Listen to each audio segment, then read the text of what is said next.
class Zoom meeting. I'm going to go over some important points that I want you to remember about the class, specifically addressing the final exam, which we've covered some of the questions that are on the final exam. When you get out of this class, actually any class that you take in college, you're not going to remember the details. I mean, that's just life. You're going to remember the basic concepts and the basic points and what is important to your life and other people's lives concerning nutrition. I made a point to include the 8 components of nutrition on the final exam. I'm not asking you to write it down, but it's in the matching format. So once again, we've been over this before, but the 8 components of nutrition, and I hope you remember this, are always start with the first 3 or the food groups in no particular order: fats, carbohydrates, and proteins. Those are the food groups. Make sure you remember that. The other 5 are not the food groups. Once again, food groups are not a food. Vegetables are not a food group. Fruits are not a food group. Dairy is not a food group. If you go to myplate.gov now, which is a government-run website, which should be leery of government-run anything, they list 5 food groups, which it's amazing to me how they can get by with that when your body only recognizes 3 food groups. They actually list dairy as a food group. Dairy is not a food group. You'd be perfectly fine without dairy. Vegans don't have dairy products. Remember the difference between a vegan and a vegetarian. A vegan doesn't eat anything that comes from an animal or an insect, and a vegetarian doesn't eat meat. And vegans tend to be extremely healthy. It's partly due to their lifestyle, but it's related to nutrition. So fats, carbs, proteins, food groups, and then in no particular order, you have vitamins and minerals.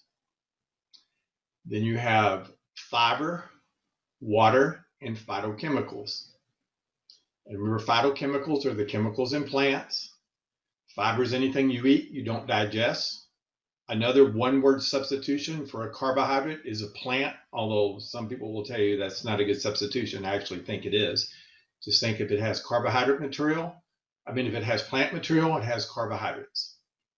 And that's all there is concerning nutrition, or some aspect of these 8 components of nutrition. The most fascinating of these, which we didn't get in a lot of detail in this class, if you watch the video, the bonus quiz video on water memory, they did a little bit, but water is fascinating. The more people study it, the more mysterious it seems to be. It's not as simple as an H2O molecule. It's very dynamic in the way it works and what it does in the body. The water that you drink is not the same water that's inside your cells. Now, it's used inside the cells, but there's a lot of things that happen to it in terms of the structure of the water and what happens. So those are the 8 components of nutrition. So I'm going to give you the first code, guys, and hopefully I don't mess up and give you one of the wrong codes, which I did last time, but I changed your grade to 100% anyway. So the first code is 312. Make sure you write that down. The first code is 312. And don't forget to take the little video quiz so you get your 15 points when we end here. So going back, and so know the 8 components of nutrition and a little bit of a review from last time. The 3 definitions that I think are extremely important to understand nutrition. And if you kind of get to this level with people, you may lose them, but if you don't have to go into the details of the definition. You have to address the concepts. And I think you know what I'm going to say. The 3 definitions, once again, are apoptosis, autophagy, and hormesis. Apoptosis, remember, is programmed cell death. Autophagy is, we're talking about the cellular level, is self-eating. A cell eats itself. It actually eats its insides, its waste products. And hormesis, a good one-word substitution for hormesis would be stress. But it's a little bit more complicated than that. It's stress that causes a positive benefit or has a positive benefit. Those 3 definitions absolutely apply to nutrition, inside out. And if somebody doesn't understand those definitions and they're arguing with you about, why you should do this and why you should eat that and why you should never skip a meal and why breakfast is the most important meal of the day, which is not, then when you're explaining what your beliefs are, then you might go into the apoptosis, autophagy, and hormesis.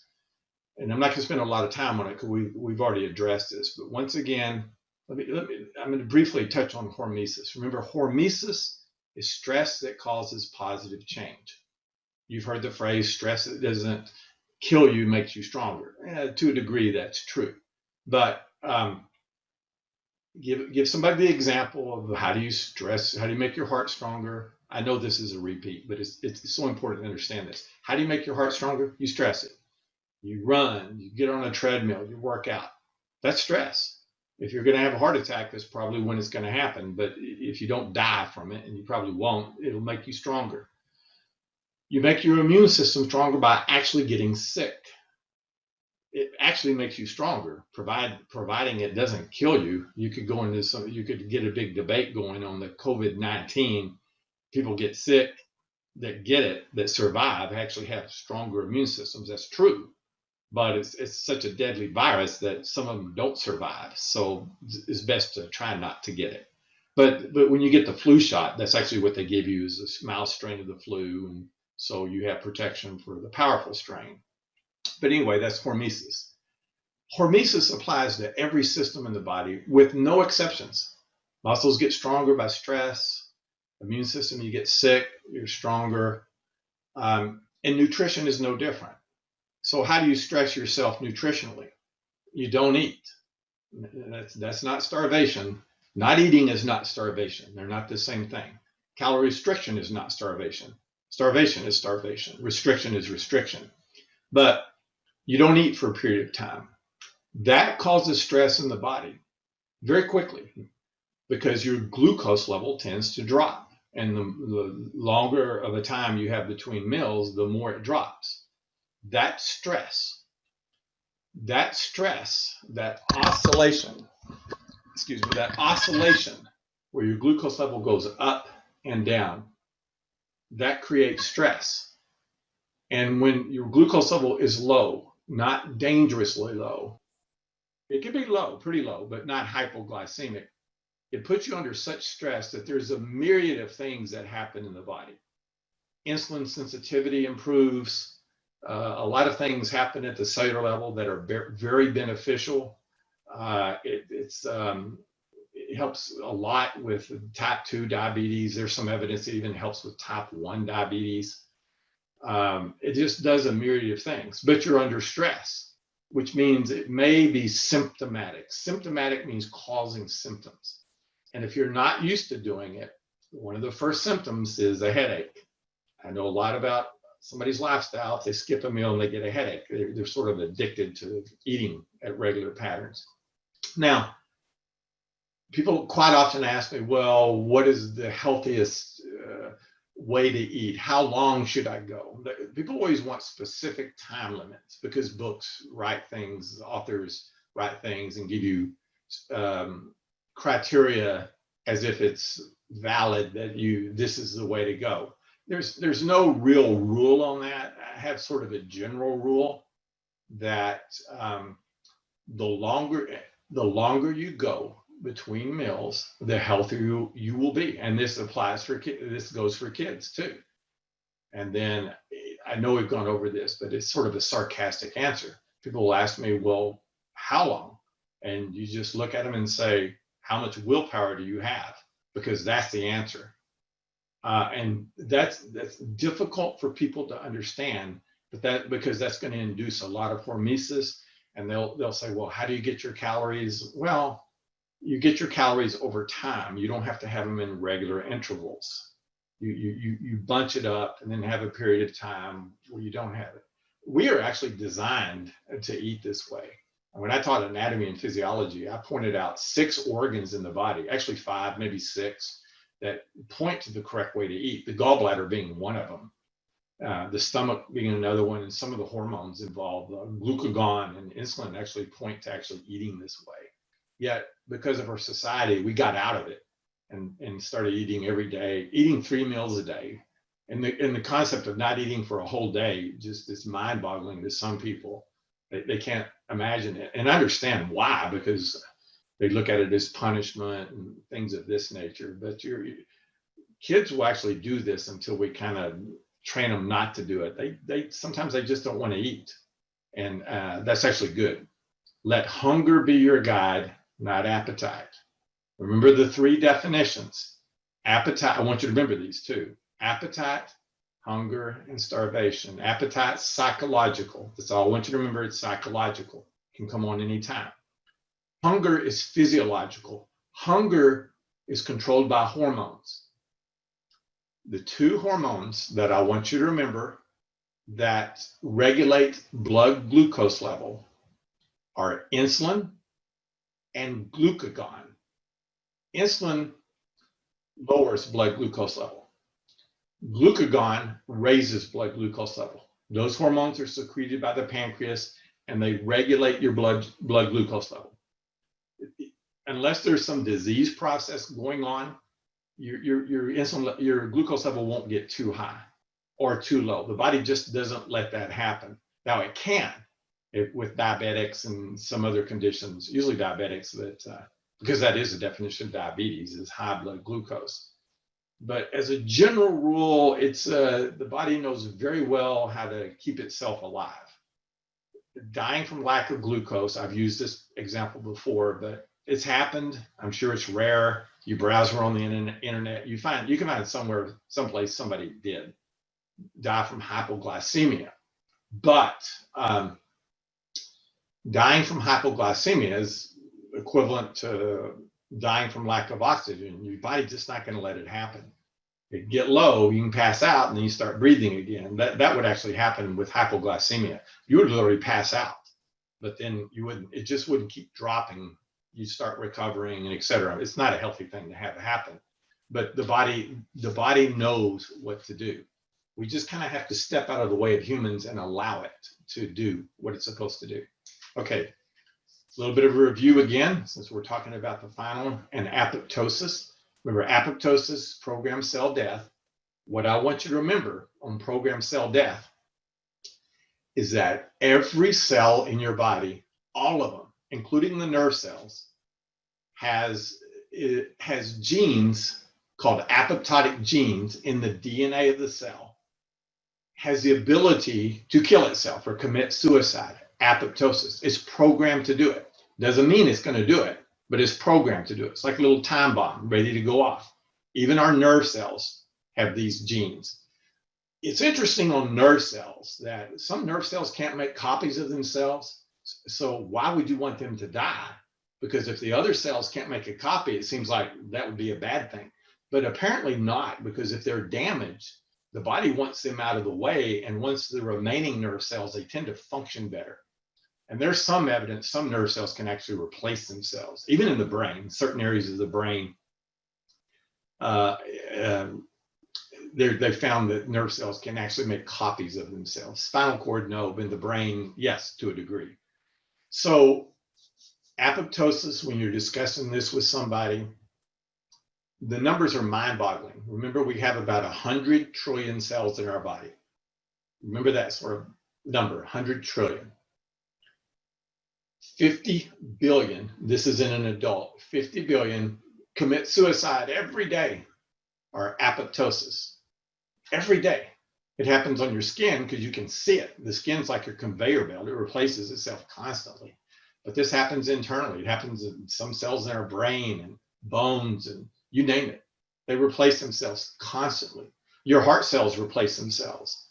I can't remember the exact time frame, but I've read that where it's every 3 to 5 years, you have a new heart. 3 to 5 years, but one cell at a time. This is very necessary for the heart to stay alive. You can't have these unhealthy cells living because unhealthy cells make unhealthy copies.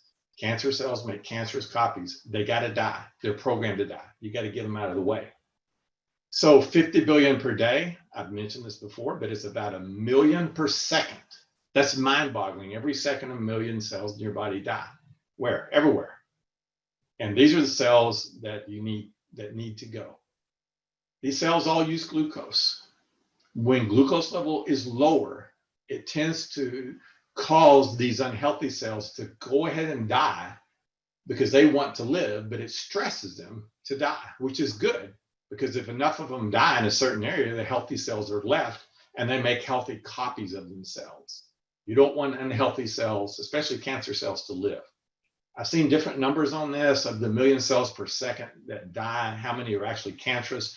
I've seen as high as 1%. I've seen some studies that say 0.1%. But if you take the lower end, 0.1% of 1,000,000, that's like 1,000 or 10,000. I have to do the numbers, but per second, that's a lot of cancer cells that die every second. Low blood glucose is pro-apoptotic.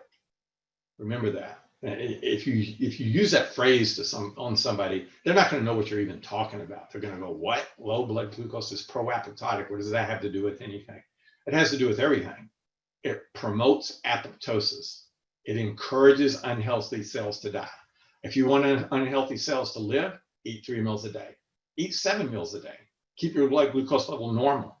Even if you don't overeat and eat, quote, healthy food, then you don't have the oscillation in glucose levels. So those unhealthy cells, including cancer cells, they tend to hang on longer because they're not stressed.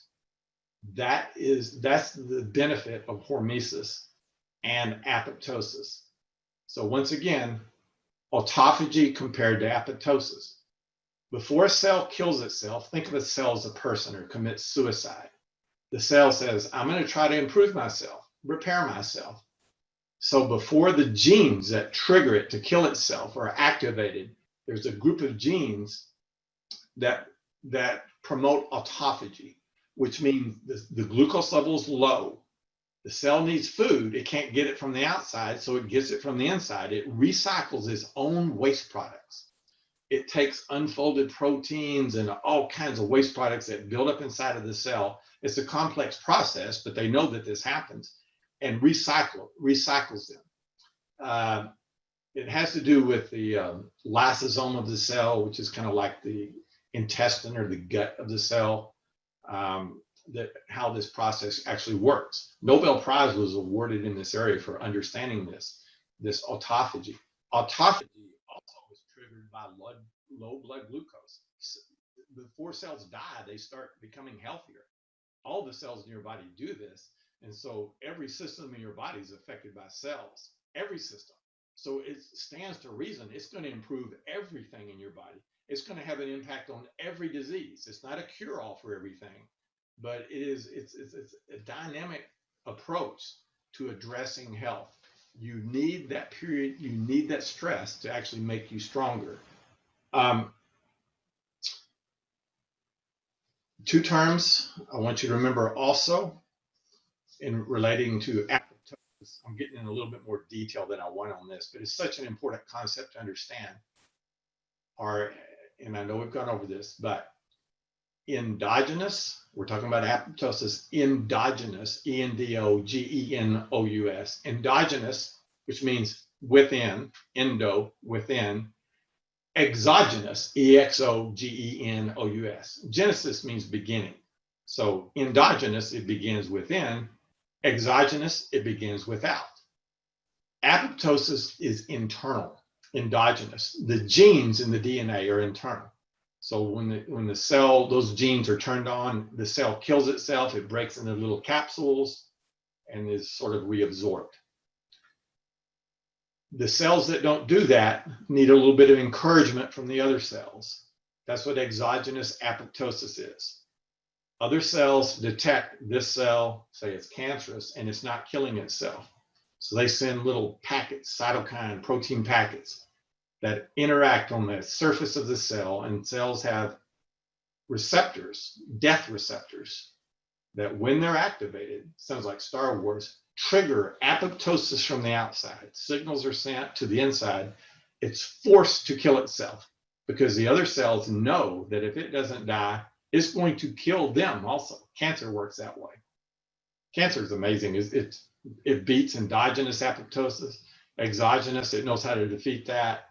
Cancer cell breaks free, circulates around. Cells break free from their surrounding. Are supposed to die, but cancer cells have bypassed that. So this is a very dynamic process that's going on in your body constantly. Without apoptosis, you wouldn't live but a few days. You'd just be overwhelmed with old and disease and cancer cells, and it would just break down your system very quickly. Apoptosis, I believe, is a Greek term for like leaves falling off a tree or petals falling off a flower. Some trees, they can't survive without that. They shed their leaves once a year and grow new leaves. Think of that as cells for photosynthesis. Without that, they would die. And we kind of function the same way. Okay, I want to spend a little bit of time because I made sure I put a few questions related to this on the final. I think this was in test 5, a little bit in test 5, maybe a little bit in test 4, on test 4. And we haven't gone into a lot of detail on it. It's kind of my area because I've been in the kinesiology area almost my entire life. We'll talk a little bit about exercise and nutrition, which we've discussed a little bit before, but I'm going to go in a little bit more detail on it. There's a lot of myths and misconceptions about eating and exercise. You know, what's important and what's not important. Remember, nutrition, I don't really differentiate whether somebody is an athlete, not an athlete, old, young, has a disease, doesn't have a disease. The basic concepts of nutrition apply across the board to everybody. There's no exceptions to it. Now, there's common sense things that if you're an athlete, you know, you might need to eat a little bit more if you burn a few more calories and things of this nature. If you have a certain disease, and there's certain nutritional requirements that are considerations for that particular condition. But as a general rule, it applies the same for everybody. I don't care if you're an athlete or not. If you want to be healthy, the more time you have between meals, the healthier you will be. And as we've discussed earlier, I have yet to be convinced that there's any food or supplement or vitamin or herb, anything that you can eat that makes you a better athlete. I just don't buy that. It's just people that say that, I don't, to be honest, I don't think they know what they're talking about. I think they may actually believe it, but food cannot possibly have that effect in the body. It just doesn't do that. Keep this in mind. What's the definition of an athlete? If you ask a group of students the definition of an athlete, they will all give you if you have some athletes in the class, they will all give you the definition based upon their sport. Baseball, how hard you can throw a ball. Track and field, a mile, how fast you can run a mile. Sprinter will be, no, how fast you can run 100 meters. Marathon, how fast you can, weight training would be how much you can bench press. There's really no definition of an athlete. It's just a generic term that people use. They'll say, well, he or she is a really good athlete. I don't even know what that means because I see it used all the time for things that it shouldn't be used for. My sport, tennis, that I coached in college, I see it used a lot. I enjoy tennis, but I don't think tennis players are that great of athletes, to be honest with you. If you define athletics as speed and power, they're good at tennis, good at agility and things like that. If somebody said, well, what would your definition be? I think I would say an athlete, if I had to choose a definition, I would say, okay, how fast you can run 100 meters. Because it doesn't matter how tall you are, how short you are. You don't have an object like a racket or a basketball. When you have those, you get more into skill. It's just your speed versus somebody else's speed. I think that's the way nature would define an athlete. An animal trying to escape from a predator better be fast and quick, and agile. So that would be my definition. But there's all kinds of definitions of athletes. Actually, a lot of the books say, I don't agree with it, but they'll say the definition of an athlete is that if you could choose one thing, would be the overhand throw, which is kind of amazing, the overhand throw. That, by the way, is a skill that has to be taught. It's not one of these inherited learned skills. I want to say skills or motor, meaning muscle or movement patterns that you're born with. You're born with the ability to walk. It's a reflex. Believe it or not, it's a reflex. Swimming is a reflex. Yes, it's a reflexive action. There's what is actually called a swimming reflex. If somebody's an adult and tells me they can't swim, they're lying. I'd say, can you walk? Well, of course I can walk. Well, then you can swim. Now they jump out of a boat, they might actually drown because they panic, etc. And they never develop their reflexes growing up, but you actually have what is called a swimming reflex, and you have a walking reflex. You can't prevent a kid from walking. You can't. You could do some sort of bizarre experiment and push them down every time they tried to walk to see if they're crawling as adults. You would slow down their development, but they would eventually start walking. You can speed it up a little bit, a few months, by putting a child in a walker. That studies show it speeds it up by about a month or two, and you can slow it down a little bit. But that's genetic. Walking is genetic. There's genes that express themselves in stages of walking that kids have. Interesting on walking. There was a family in, I believe it was Iran. I'd have to double check this. It's been a while since I've read up on it. That the adults were not walking; they were crawling around like spiders. It's really strange. So it's like a horror movie. You can research it on the internet and probably find some videos of it. They sent some scientists, epidemiologists, and some other doctors to examine what was going on there and look at their DNA and the genes involved with walking. They were there, but they weren't expressing themselves. The genes weren't turning on, so they were actually crawling around. That was actually the preferred mode. They tried to teach them to walk, but they just go back and start crawling. So it's a genetic expression that takes place. Walking is automatic. I believe there's a whole bunch of them. Swimming is automatic. Running is a reflexive action. We developed that just by evolution. Things that are in between there, like skipping and hopping, those have to be taught. As I mentioned earlier, the overhand throw has to be taught. If you never teach the overhand throw, as an adult, it'll never be learned. Now, to me, that doesn't mean they're not athletic. You've heard the term, he throws like a girl. There's not a lot of truth to that because there's some guys that throw that way. But basically, boys are taught to throw this way and girls aren't. I've seen that in coaching women's college tennis. I had a nationally ranked player that from England, and I'd never met her before until I recruited her. But when a tennis ball rolled on her court, and the next court said, "Hey, can you throw it back?" She picked it up and threw it almost like a 6-year-old. And I thought, wow, that's strange. But yet she was a great tennis player. But tennis is more of this side motion. You have a little bit of that on the serve, but it was really strange. I would definitely say she's a good athlete. I wouldn't say because she couldn't perform the overhand throw well that she wasn't a good athlete.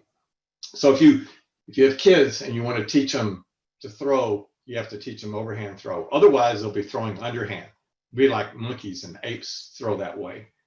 It probably has to do with evolution, how the overhand throw developed. Probably a group of subhumans were fighting with another group, I don't know, a million years ago, and everybody was throwing rocks underhand and sticks underhand. And a smart human or monkey or ape, whatever it was, I don't know, picked up a rock and said, "Hey, if I throw it like this, I get twice as much power." And so it was, it probably developed in that manner. That's what they suspect, that there was an advantage to actually doing that, just like using tools and things of this nature. But going back and discussing exercise and nutrition a little bit more, you don't have to remember this particular part right here. I just want you to understand the concepts. Depending on what book you read, exercise, nutrition, and fitness, everybody writes a book about it. There's really 3 types of fitness, and some books will list 4, some will list 5, I've seen them list 7 and 8. I've seen professors and instructors that would actually give a test and make students regurgitate the seven components of fitness, or 7 types of fitness. What a waste of time. I would never tell the instructor that, but that's just memorization for nothing. There are really 3 types of fitness. We're talking about health and wellness. When I talk about fitness, I'm not talking about athletics. There's different versions of fitness for athletics, but I'm talking about health.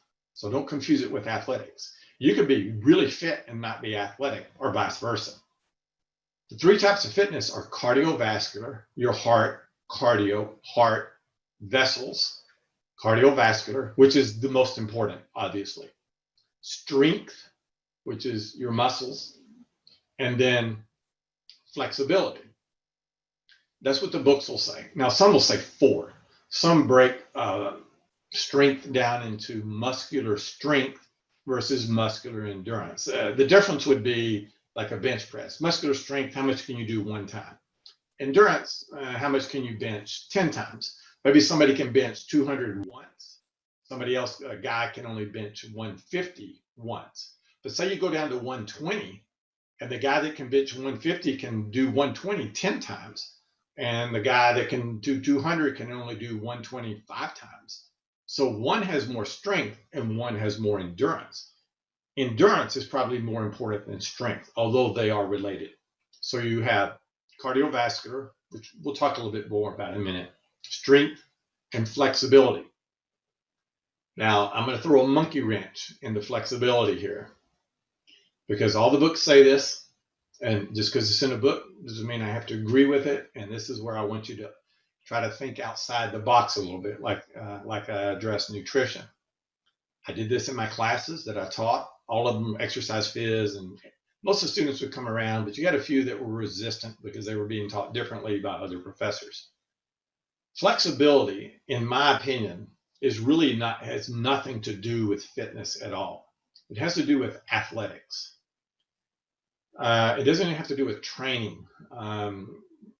Women are more flexible than men by heredity, just mainly childbirth. There's some other factors, hormonal factors going on there. They're just more flexible, which means they're better at certain events. That's why they have different events in gymnastics for women than they do for men, because of the flexibility issue.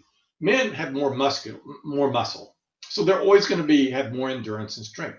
They're always going to be better in things like how much they can bench, their time in the mile, and all these other things. Doesn't mean that they're more athletic. It's just heredity. Heredity says this is the way it's going to be, and women are always going to be more flexible. So if you examine fitness from the standpoint of health, what happens to you if you're not flexible? Not much. I mean, you're not flexible, you're just not flexible. It doesn't really have much of an impact on your health, much of an impact on your cardiovascular system or strength. It has to do with athletics. If you're going to be a gymnast, male or female, you better be flexible. And if you're not flexible because of heredity mainly sets your flexibility, you might look at going into a different sport, because forcing yourself to become more flexible based upon heredity can actually damage your joints. Some people have tight tendons, muscles. Tendons are the ends of muscles, and they attach muscles to bones. Ligaments attach bone to bone. Some people have tight tendons and they have tight ligaments, and they're just not as flexible. And they want to participate in certain activities, so they stretch and they stretch and they stretch, and they try to become more flexible. Don't get me wrong, stretching is good to warm up, prepare yourself so you don't injure yourself. But stretching to make yourself more flexible, I think, is going to do more harm than good. You'll become more flexible, but at the expense of your joints. This is what's going on when you do this. Ligaments are like nylon rope. They attach bone to bone. When you stretch a ligament, it tends to stay stretched. It doesn't go back very well. They are elastic a little bit, but if you stretch them enough, they don't really pull loose from the bones, but they stay stretched.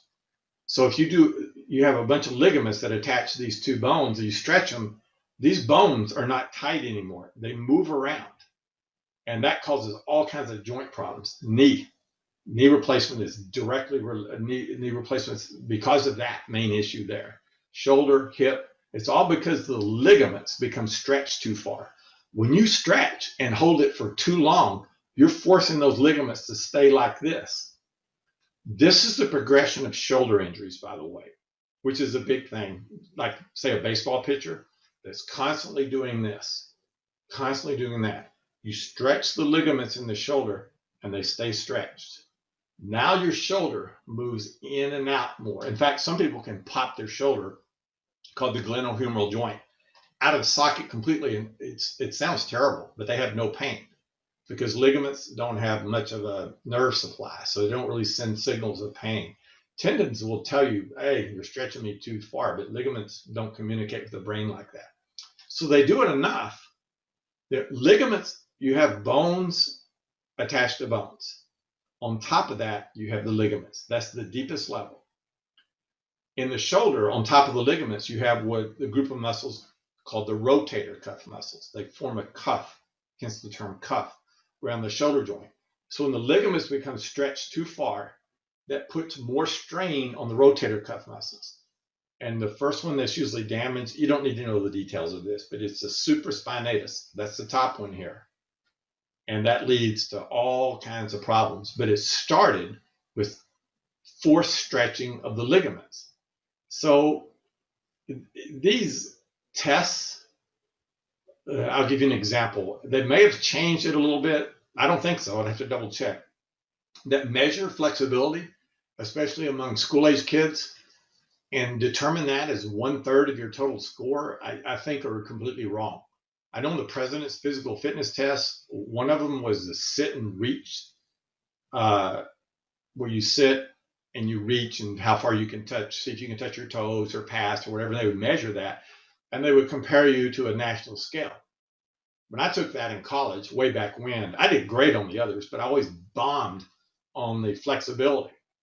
And that would pull my overall score down. I thought, I feel healthy, I feel fit. I don't see why. Even back then, I was questioning, why does flexibility have such a high rating? Just because they put it in that category. There's nothing wrong with being more flexible. They've studied flexibility and injuries, and there's a myth going around: the more flexible you are, the less injuries you have.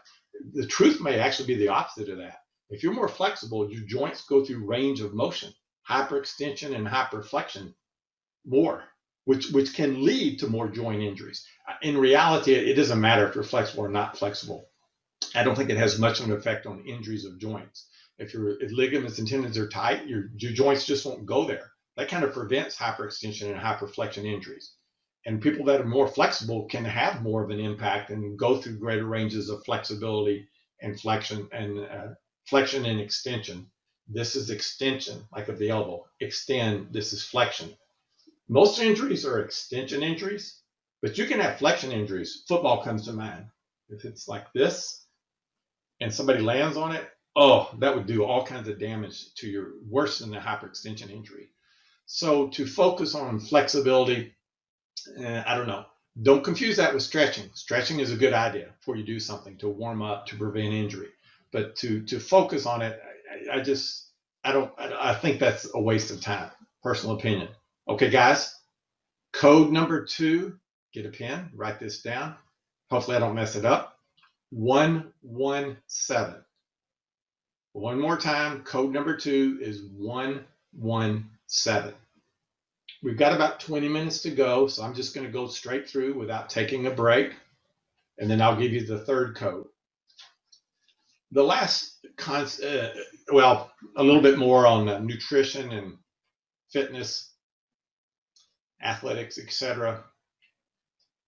You can find all kinds of books and articles written about this supplement and person ate this way and how they did better or performed better, etc. I don't doubt that.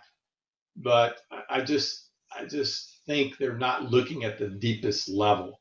And it may make when you eat anything, especially a starchy meal, your blood glucose level goes up.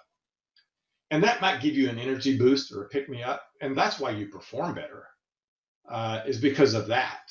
Although some people eat and the glucose level goes up, but you feel sluggish. You can't perform as better. So I just don't think it matters either way. I just don't think it affects your health.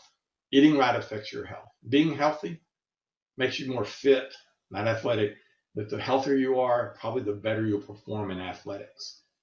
As we mentioned earlier, when people talk about nutrition, you run in a marathon, carbo load the day before, a couple of days before. If you're lifting weights, you don't need extra protein.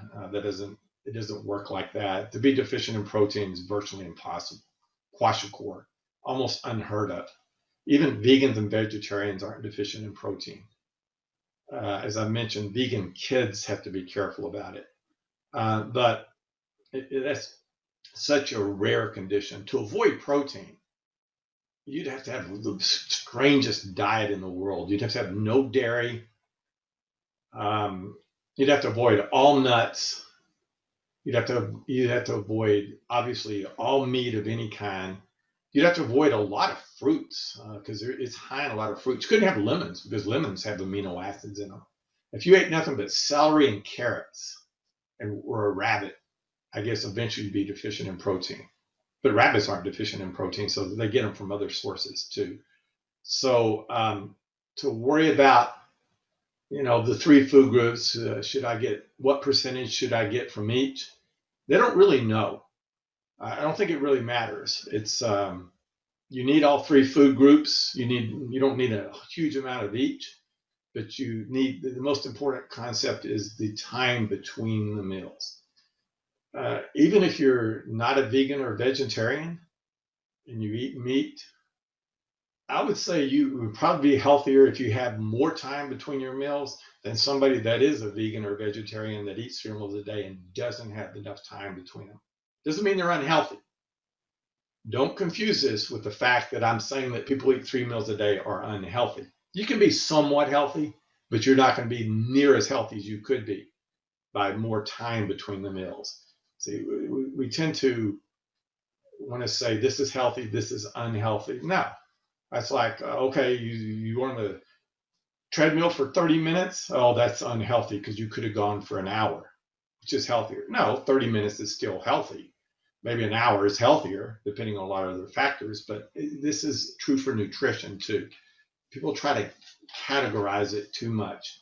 I want you to remember, as we've discussed on fitness and nutrition, when it comes to building muscle, there's nothing you can eat that'll do it. Meat doesn't do it. Protein doesn't do it. Amino acid supplements don't do it. Risky. Don't take amino acid supplements, even the one that's involved with muscle building. Too much of a particular amino acid can actually kill you. It's very dangerous because it interferes with the absorption of others. You overwhelm the body with so much of that type, it confuses the cells. They sell them at all these fitness places. They say, this is the one involved with muscle building. You can put that in your body all you want, but your cells won't take it in. Remember, we can overeat or get too much of something. Cells won't. They would just reject it. So it has calories. So it's just gives you a little pick me up or boost from the calorie in. But creatine phosphate, there was a big thing going around about that. It doesn't really work. Nothing builds muscle except working out, heredity, and anabolic steroids. Be careful with steroids. Remember on hormones. Remember this out of this class. Hormones are made by your body, by glands and cells and organs make hormones. There's hundreds of them your body uses.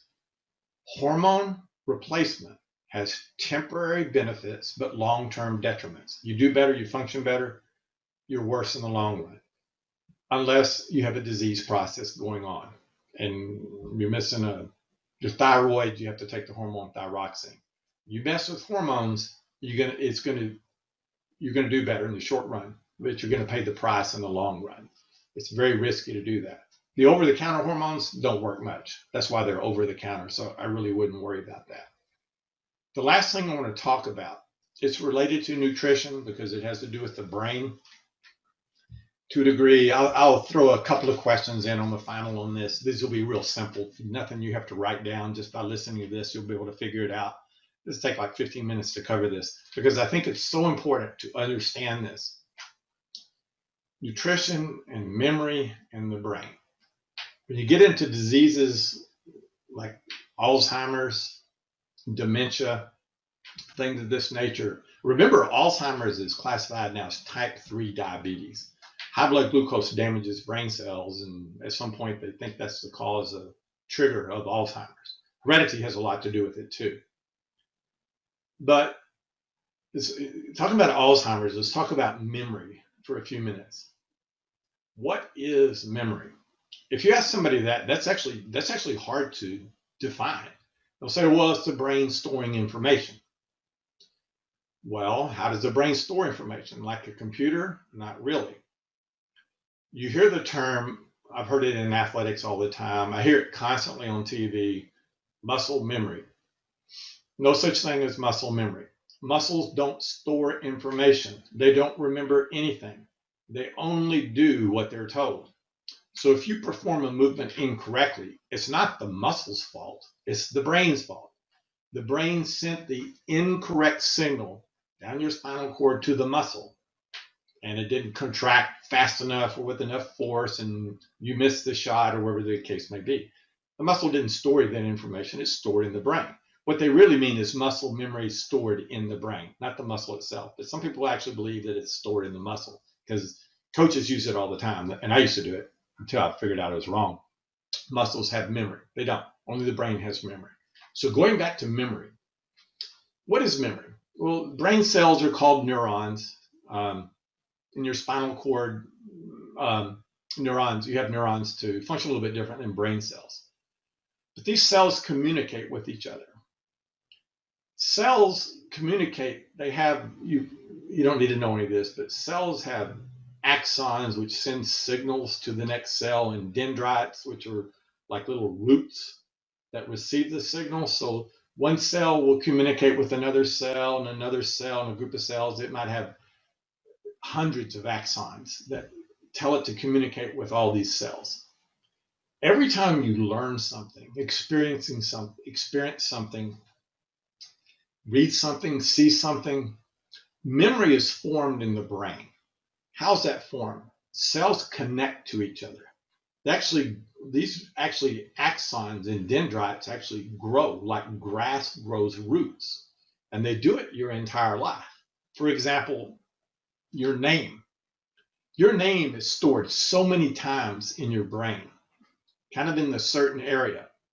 But every time you hear your name, you speak your name, you read your name, somebody calls your name, cells, little connections are made and kind of reinforce what's already there.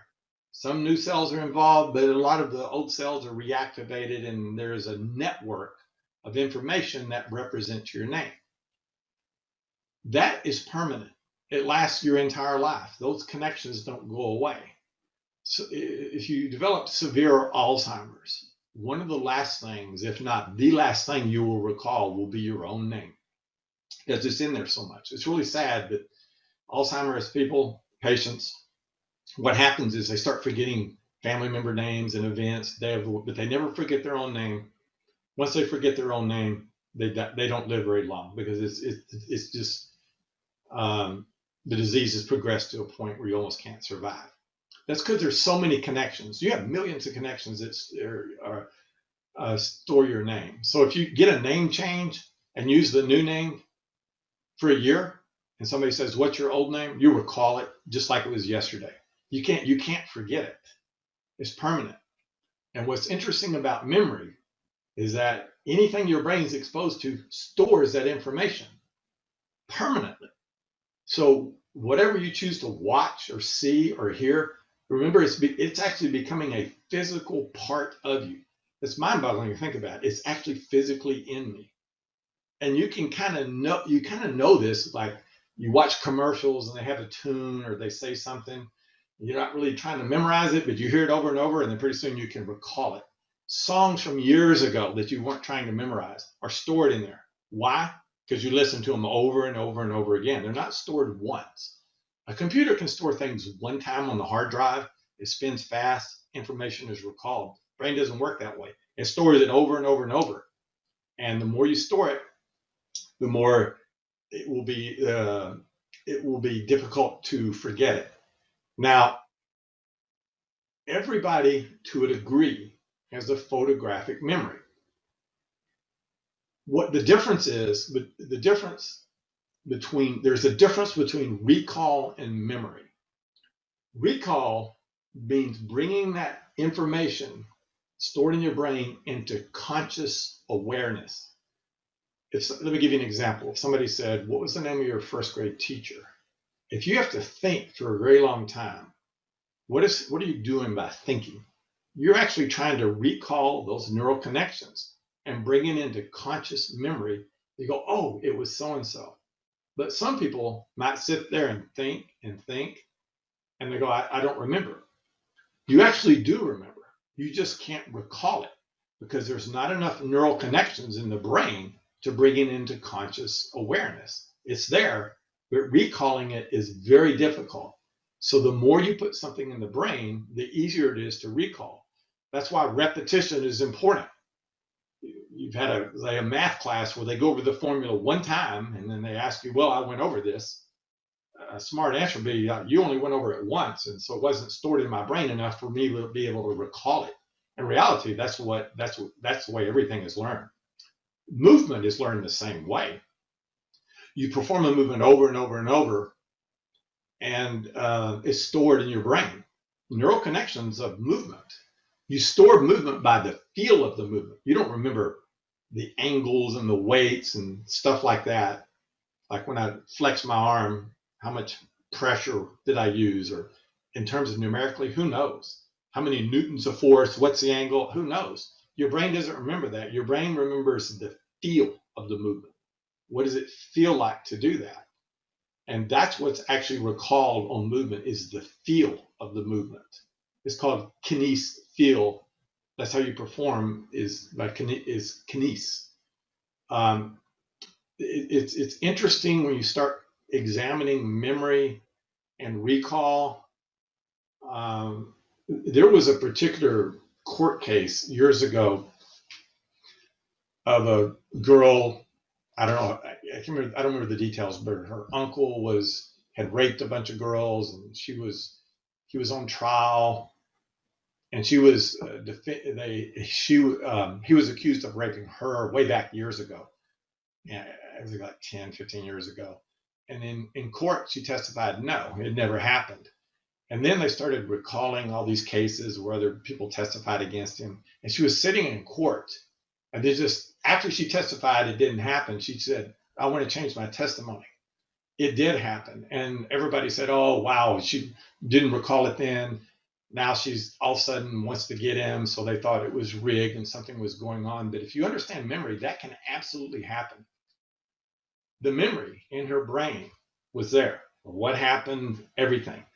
But it was so suppressed that she couldn't recall it. She couldn't signal, the signals weren't strong enough to recall into conscious memory. But what happened at some point, boom, the spark, the signals recall it in detail.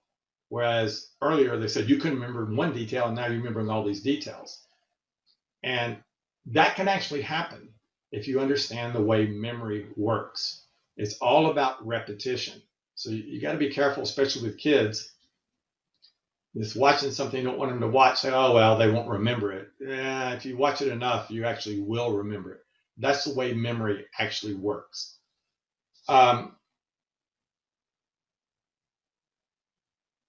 Okay, guys, that is it. So I'm going to give you the third code. It's 318. One more time. It's 318. Okay, yeah, thanks for texting that so everybody can see it. Okay, guys, you can always message me if you run into problems with the quizzes or the tests or whatever, and kind of see where we've got a lot of good grades in here, that's fine with me. I think that's great. Okay, guys, have a good evening, and I'll talk to you later.